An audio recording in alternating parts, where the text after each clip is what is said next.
The global lockdowns resulting from the coronavirus pandemic and slowing economic activities will plunge the world into a more severe recession, the deepest since World War II, shedding per capita incomes and pushing millions into poverty. This is what the World Bank had to say on Monday.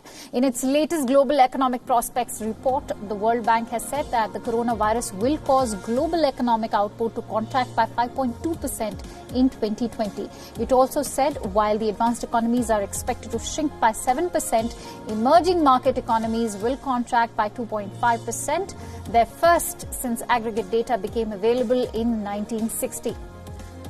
On a per capita GDP basis, the global contraction will be the deepest since 1945 to 46, when the World War II spending dried up.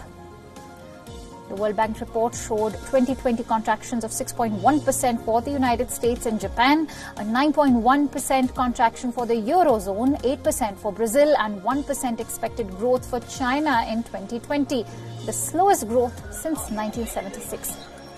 The new forecast also increased the World Bank's estimate of how many people will be pushed back into extreme poverty by the pandemic to between 70 million and 100 million from a previous estimate of over 60 million. The World Bank has also projected India's economy to contract by 3.2% in financial year 21 as stringent measures to restrict the spread of the coronavirus pandemic have heavily curtailed activity in Asia's third largest economy. The global financial institution also said that the Indian economy will recover to grow at 3.1% in the following year. Most professional forecasters include Fitch, S&P, Goldman Sachs and UBS have projected the Indian economy to contract at least by 5% in financial year 2021. India significantly reopened its economy yesterday with resumption of operations at shopping malls, hotels and restaurants under the first phase of the end of the prolonged lockdown that began on 25th of March.